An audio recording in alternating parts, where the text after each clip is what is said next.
Thank you. The next question will start with Representative Capriglione.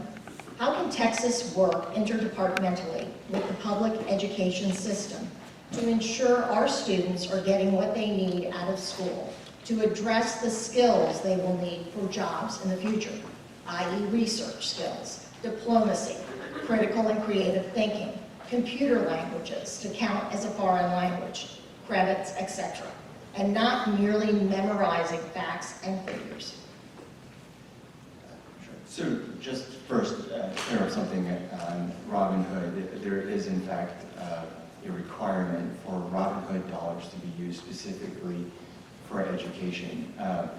In terms of some of the things that we're doing in the state to make sure that our kids and our children and our next generation works closer, we've done this year the highest number of students who have graduated. I think it's 8,000. I know GCISD works on this a lot too. The highest number of students who have graduated with both an associate's degree at or before they get a high school degree. We've improved a significant amount of our CTE courses, as career and technical efforts. We've added in HB3 a lot of extra additional training for CTE during the summer reading courses as well. Our one of the improvement performance metrics that we're going to have is college, but also career and military readiness. One of the things that we've really worked on in the last couple of years is making sure that our students are ready either for college or for work. Thank you. Mr. Gillick. So we absolutely need to revamp how we're looking at moving our children from high school into higher education, how that's going to align with the workforce that we need in the future. We're kind of using with more of an antiquated system now where we're following like the traditional path, kind of the path that I took, of, just you go to high school, you get an undergrad degree, and then you go out to the workforce. But the thing is, you need a skill set. You're not really learning a skill set necessarily with every single degree, right? We only need so many types of degrees and people out there. We need a lot more tradesmen, a lot more electricians and such. I always tell a story when I'm out talking to folks. We're building out our second studio. I paid my electrician $1,000 for a couple of weeks of work. There's a lot of more paths to success than just the traditional pathway. Like learning a skill and applying it effectively. There's lots of different ways towards prosperity, and as a state, we need to encourage that. Thank you. Ms. Edmondson? Yes, it's absolutely true that one size does not fit all in terms of education and in terms of success.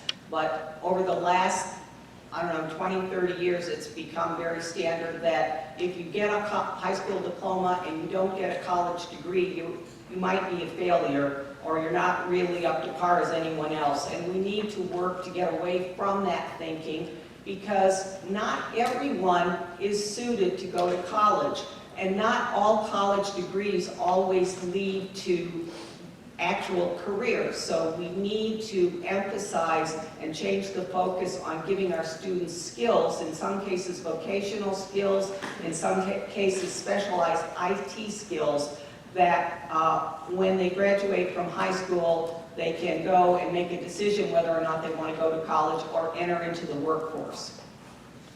Thank you very much, Ms. Blumen. It's been exciting to see the programs that we have in our public schools that are already partnering up with community colleges. I've heard about schools that have machining classes right there on campus. Students learn about this. As we discussed earlier, every partnership between the community and a school is both good for the school and the community. And so I was pleased to see that in HB3 they did put a focus on that college, career, trade, military readiness, and we should continue to look for those opportunities, because starting as early as we can, young people should be exposed to every possible path for them. Not everyone needs to be a lawyer, please. Not everyone needs to go the same path. We've got to find ways to expose them. And let's bring in those community members to come and talk to the students about what it is that you're doing with your job. What is it you're doing with your job? And that's just going to continue to build those bonds that we already have built so strong here in Northeast Tarrant County. Thank you. Mr. Rowe.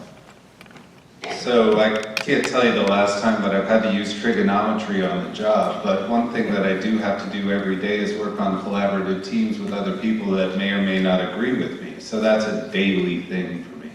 And I've been excited to see what my children have gone through in their public school experience, to see that they are working on collaborative teams with their fellow students. And I think that's a great first step. I think that we need to build that kind of collaboration into the curriculum and not replace trigonometry with collaborative team building, but rather make trigonometry the goal and collaborative team building the way that you get there. I think that if we can increase the amount that we invest in training for education in sciences and technology, the Buinger Center and HEB-ISD is a great example of a sound investment that's really paying off in dividends for students that are prepared to enter the workforce as soon as they leave high school. In addition to that, I think that we need to kind of copy statewide the program that Tarrant County Community College does, where they talk to all of the businesses in the community and say, what are the jobs you have shortages for, and then train for those jobs. Thank you, Mr. Griffin. Yes, thank you. So this is, I can speak clearly to this in regards to HEB-ISD being part of the Education Foundation. There's tremendous partnerships, and that's what it's about, community partnerships.